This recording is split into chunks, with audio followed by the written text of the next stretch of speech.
Hi everyone, and welcome to Season 1, Episode 23 of Revolutionary War Rarities, the podcast from the Sons of the American Revolution. Today's episode is titled, $8.1 million. Have you ever heard of a Dunlap broadside? Well, it is a print of the Declaration of Independence, handed out for distribution after it was approved on July 4th. So do you know why they are called Dunlap broadsides? And more specifically, do you know why they are called broadsides? A broadside is a large sheet of paper printed on one side only.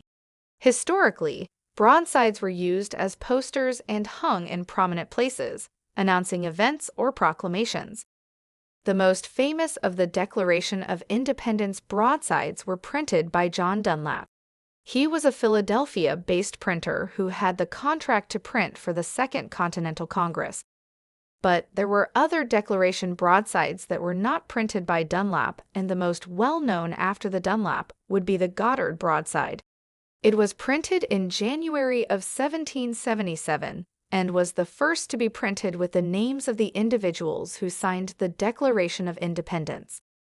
So the original copies of the Declaration of Independence were printed by John Dunlap, and it is believed that he printed about 200 copies.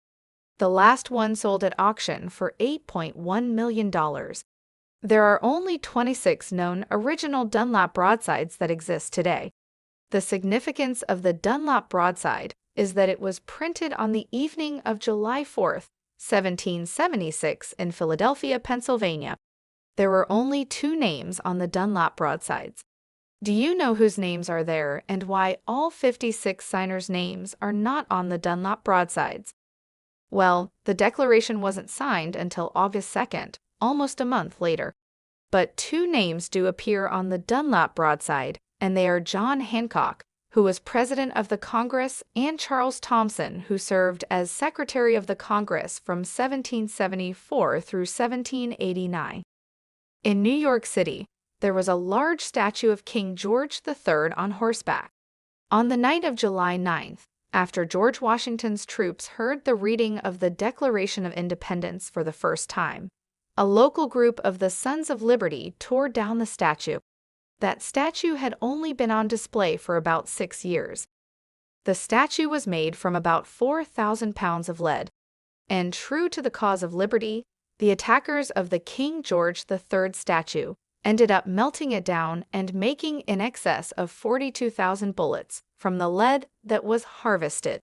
So, as impressive as the statue may have been, it was used to make an impression on the redcoats in the years to come.